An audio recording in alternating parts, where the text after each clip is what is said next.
guys, how are you guys doing? Hope you guys are well. I do have a word for someone. I just want to say, sis, do not reach out to him, let him reach out to you. Now, this word is for someone particular. It's a very direct word. It's not for everybody, okay? However, the wisdom and the lesson behind this word, a lot of us can take from it. Don't matter if you're a male or a female, we can all take from this word. But God is talking about someone specifically who is trying to initiate conversation or initiate reaching out to someone. And you have to remember something, okay? In order for God to advocate on your behalf, you have to not be enabling toxic or negative or enabling bad behavior, okay? And it's like God can't defend you when you're not even loving yourself or you're not even valuing yourself, okay? Specifically, I wrote it down. Specifically the word is let him man up and reach out to you. That's exactly what it is, man. How did I forget that whole part right there? Let him man up and reach out to you, okay? Oftentimes, we want to be the person to initiate contact because we do have control issues as human beings. Sometimes because we're in the unknown about a particular thing, and if God said that's your husband, we may be in the unknown of a particular thing, like, God, okay, you said it's my husband, okay, oh my gosh, God, I want to see if he's okay, or I want to just check up on him, I want to say hi, I want to and then it's oftentimes you may reach out, be left on red, or you may reach out and you may not even receive a reply back, or you may reach out and you may not get a reply back till days later, and then you hurt your own feelings doing that, right? Especially when God has told you, do not reach out, let him reach out. If God has told you plenty of times, do not reach out, let him reach out, there's no need for you to be the one to reach out. And the thing about it is that you may have been consistently doing this for a long time. You're always the one to initiate contact. And it's maybe not just with this person, maybe it's just a pattern. You're the one that's always reaching out to people, no one's reaching out to you. God wants you to break that cycle, okay, to stop doing that. Particularly, he's talking about this situation relating to a female and her kingdom husband. And I know people may judge and say, well, if he's supposed to be reaching out to you, if that's your person, he's ignoring you, that's not good, that may not be a person. But the situation may not be what we think it is. There's things that go on behind the scenes that only this woman and her husband know, okay, and only God knows. Or there's things that only this husband and God knows, okay? Things that we cannot try to figure out. This person may be going through shyness, insecurities, internal battles, all of that. This person may even feel like they're unworthy of you.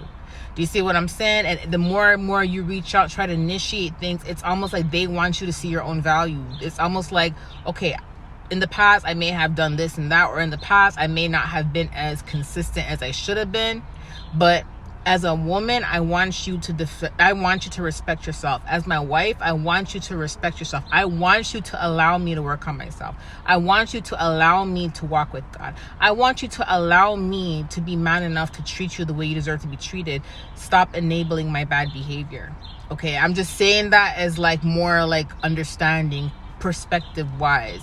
But if God said this is your husband, God does not want you to chase anybody. If God said this is your husband, he wants you to reach out. Unless he's given you, he wants him to reach out, Unless he is specifically giving you instructions to reach out, then okay. Just like when I got the word yesterday and I got the word and there was this man who was shy to reach out to his wife, and this other man just came in and tried to claim his wife, even though he couldn't, right?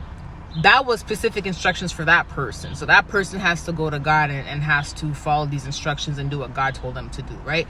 In this particular case, God is letting this woman know, stop reaching out to this man. Let him be man enough to reach out to you, because you're always the one initiating contact, okay?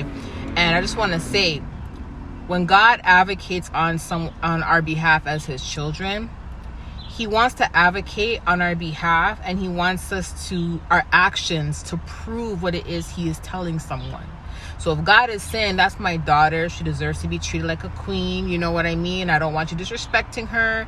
I want you to love her like I love the church. You get what I'm saying? And you're not respecting yourself, God can't properly advocate for you. and he won't advocate for you until you love yourself and until you respect yourself.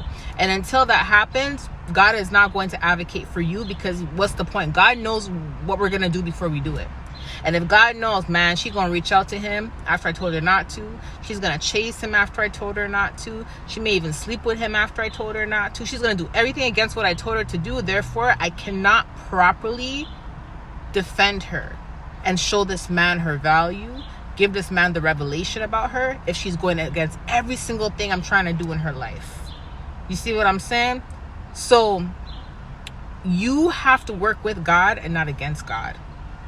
And you have to let the control issues, you just have to leave it alone. And you have to just put everything in God's hands. You see what I'm saying? Sometimes because we get anxiety, because we want an answer, a yes or no. We want to know something in the moment. We don't want to wait to know. Sometimes we, not knowingly or unknowingly, will do certain things to try to change certain things. So we may be the one to say, okay, God, you said that's my person.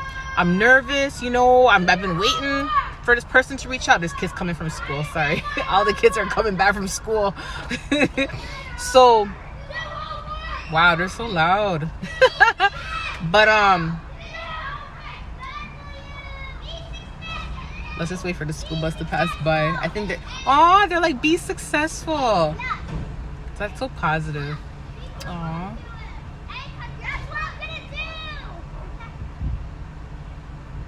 That's actually so cute. Be successful. So anyways, it's just so funny how the analogy to school bus, you know what I mean? Like, God is teaching us, like God is training us and teaching us and schooling us and everything.